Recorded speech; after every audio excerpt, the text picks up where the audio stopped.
किसान कल्याण तथा ग्रामीण विकास मंत्री शिवराज सिंह चौहान आज रामनगरी अयोध्या पहुंचे, जहां एयरपोर्ट पर कार्यकर्ताओं ने फूल मालाओं से उनका भव्य स्वागत किया। पूरे दौरे के दौरान उत्साह और आस्था का अनोखा संगम देखने को मिला। अपने अयोध्या प्रवास की शुरुआत में केंद्रीय मंत्री ने ऐतिहासिक हनुमानगढ़ी में विधिवत पूजा अर्चना की। दर्शन के बाद ही बड़ी संख्या में मौजूद किसानों और आम नागरिकों ने उन्हें घेर लिया। इस दौरान मंत्री ने लोगों से आत्मीय संवाद किया और उनकी समस्याओं को सुना। इसके बाद उन्होंने भव्य राम मंदिर में रामलला के दर्शन किए और प्रदेश व देश की खुशहाली की कामना की। शाम को उन्होंने पवित्र सरयू नदी की आरती में शामिल होकर आध्यात्मिक वातावरण का अनुभव किया। मीडिया से बातचीत में शिवराज सिंह चौहान ने कहा है कि प्रभु श्री राम हमारे अस्तित्व और आस्था के केंद्र में हैं और रामलला के दर्शन का अवसर मिलना उनके लिए परम सौभाग्य की बात है। इसके बाद उन्होंने कृषि विज्ञान केंद्र मसौदा में किसानों से संवाद किया।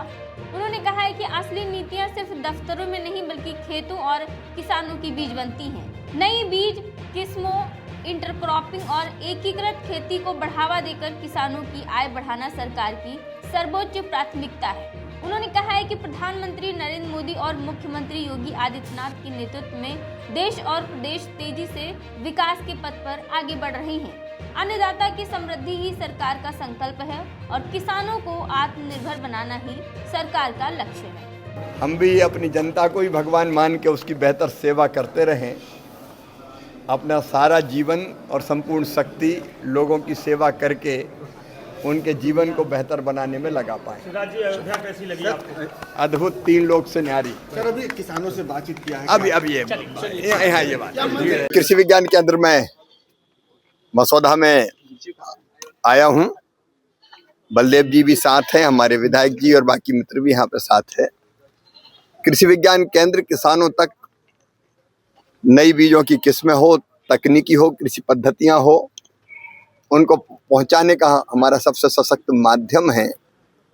और मुझे खुशी है कि कृषि विज्ञान केंद्र मसौदा के अंदर जो 11 विकास खंड आते हैं, प्रखंड आते हैं, उनमें ये एक्सटेंशन का काम भी कर रहे हैं।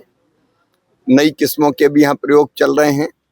अभी हमने देखा आलू, पहले जो लाल पहाड़ी आलू था जिसकी कीमत ज़्यादा नहीं मिलती थी, उसकी जगह एक दूसरी वैरायटी डेवलप की है जिसका उत्पादन से लेके कीमत तक दोनों का लाभ किसानों को मिला है।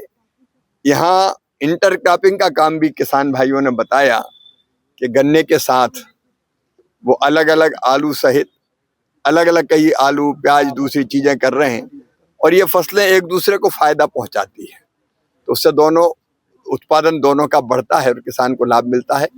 हमारे यहाँ छोटी जोत वाले किसान ज्यादा हैं और इसलिए एक रास्ता है इंटीग्रेटेड फार्मिंग का, मतलब केवल गेहूं या धान या गन्ने की अकेले खेती ना करें, उसके साथ फल, सब्जियां, फूल, औषधि खेती, पशुपालन, बकरी पालन, मछली पालन, मुर्गी पालन, अलग अलग तरह के कई काम करे तो किसानों की आय बढ़ती है। यहाँ जो किसान उपस्थितों ने बताया है, हमारा उद्देश्य है देश की खाद्य सुरक्षा सुनिश्चित करना, पोषण युक्त आहार सबको मिले और किसान की आमदनी बढ़े।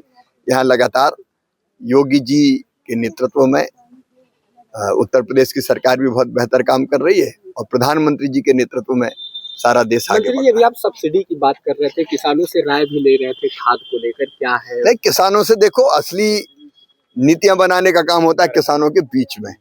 दिल्ली के कृषि भवन में नहीं होता, खेतों में किसानों के बीच होता है। तो कई मुद्दों पर चर्चा कर रहे थे। वैसे ही मैंने खाद की जो सब्सिडी है, फर्टिलाइजर सब्सिडी, उसके बारे में कई तरह के विचार चल रहे हैं कि क्या सीधे किसान के खाते में डाली जाए, तो उस पर राय मशवरा जाना होगा। तो अभी तो चर्चा चल रही है।